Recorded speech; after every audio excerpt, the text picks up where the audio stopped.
sa eskwela at laging sumasagot sa mga tanong ni teacher. Pakidiscover kung anong klaseng dorm ito at saan ito. Mga ilan lang nandun. Yosi po kami.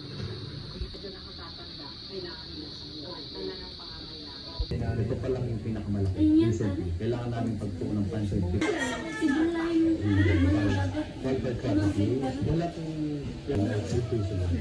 Samantala, nakapanayan po at ako ay sa siyang na mga nangakong bayad sa kanya kapalit ng isa niyang kidney. Pero ang nakuha lang kayo nagsasalita.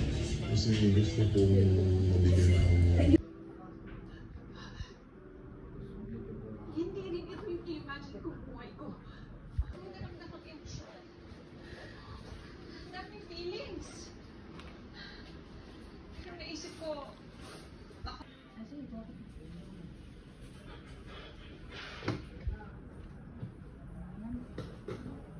Mama? Pirmi ako wala sa balay dahil naghahanap ako ng trabaho.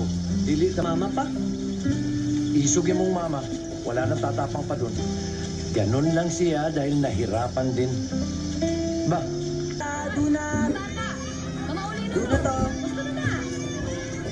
Tagamando na lang sila. Pero sa boxing, umasenso ka man.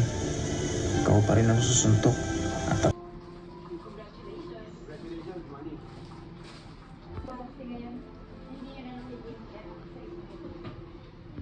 wala po ako may mga ano hindi ka mga bati hindi kung pinaalis na ako sa labang sarado na hindi ako makayos doon kasi may nakausap ako doon talaga ko si Jane ano po yun? 8 pa din. Hindi Daw ka pumapasok makakutang. pwede. May sarili ng pamilya. Ako tapos na lang